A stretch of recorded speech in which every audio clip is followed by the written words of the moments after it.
A Chinese open-source AI model is suddenly being talked about as stronger than some of the biggest Western systems, and that could shift the balance of the AI race faster than many expected. Welcome to the Automated Daily Top News Edition, the podcast created by Generative AI. It is July 26, 2026, and I'm Trend Teller. Coming up, a fresh jolt in artificial intelligence, a meaningful step forward for SpaceX's Starship, and health stories that could have global consequences. This episode is brought to you by Crisp Call. Crisp Call provides agentic cloud telephony for modern businesses. Find the link in the episode notes. The biggest technology story today comes from China, where Moonshot AI has unveiled Kimi K3. Public benchmark tests are placing it ahead of some leading Western models, and that alone would be notable. What really turns heads is that this is an open-weight model, which means others can study it, adapt it, and build on it instead of simply paying to access a sealed product. Moonshot says it is especially strong at coding and at handling enormous amounts of text in one go. The broader takeaway is that Chinese AI firms appear to be advancing quickly, even under U.S. chip restrictions, and that adds pressure on Western companies whose advantage has depended in part on keeping their best systems closed. That release lands in the middle of a growing policy fight in the United States. Nvidia, Microsoft, Meta, Palantir, and more than 20 other companies have signed an open letter urging Washington not to clamp down too early on open-weight AI models. Their case is straightforward. Open models spread the benefits more widely and keep the market from narrowing into a handful of closed platforms. Opponents are focused on national security, Chinese competition, and questions around intellectual property. So this is becoming a defining issue for the next stage of AI, whether governments encourage open ecosystems or respond to rising risks with tighter control. The financial side of AI is also becoming impossible to ignore. Nvidia says it has secured a huge supply of advanced memory from South Korea's SK Hynix to support a major wave of AI data centers expected later in the decade. That is a clear sign that the infrastructure build-out is moving into a new league, with component supply and electricity now central to the story. Investors are watching closely, and not always comfortably. Bond markets have been reacting to rising capital spending across big tech, with concerns that power, construction, and hardware costs are climbing so quickly that even the largest players may feel pressure on cash flow and profitability. AI still looks like a growth engine, but the bill is starting to command just as much attention as the promise.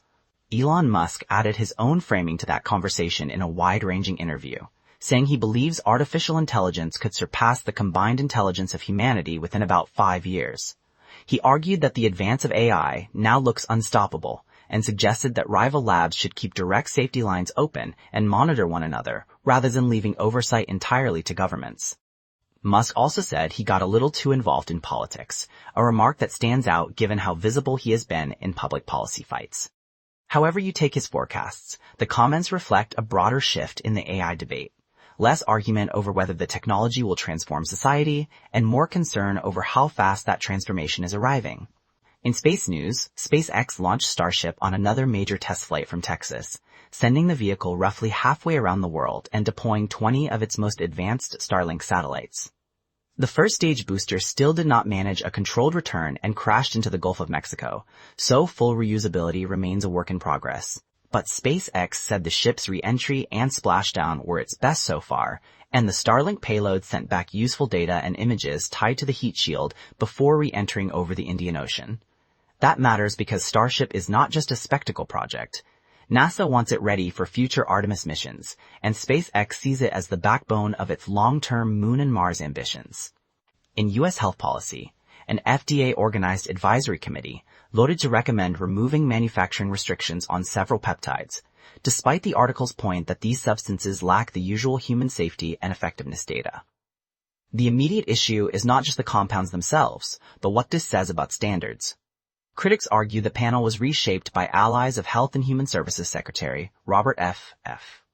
Kennedy Jr., allowing newer appointees to push through a result that earlier members opposed. The vote is advisory rather than final, but it raises a serious question about whether the normal evidence bar for medical products is being weakened under political pressure. There were also 2 health developments with a more constructive angle. Aspen Pharmacare has secured rights to develop, manufacture, and sell Merck's experimental once-monthly HIV prevention pill across 129 low-and middle-income countries, including every African nation. If ongoing trials succeed and regulators approve it, The drug could become the first monthly oral PrEP option, potentially making prevention simpler for many people who struggle with daily dosing. And in early-stage infectious disease research, scientists at Georgia State reported that an experimental antiviral blocked a measles-like virus from spreading among ferrets, including through the air. It is still a long way from clinical use, but it points to a possible new tool for outbreak control alongside vaccination. Thanks to our sponsor, Lindy. Lindy is your ultimate AI assistant that proactively manages your inbox, meetings, and calendar, so you can focus on what actually matters. Find the link in the episode notes. That's your top news roundup for July 26, 2026. Today's stories had a common thread: scale, bigger AI competition, bigger infrastructure bets, bigger rockets, and bigger questions about how health policy should balance access with evidence. I'm Trend Teller, and this was the Automated Daily Top News Edition.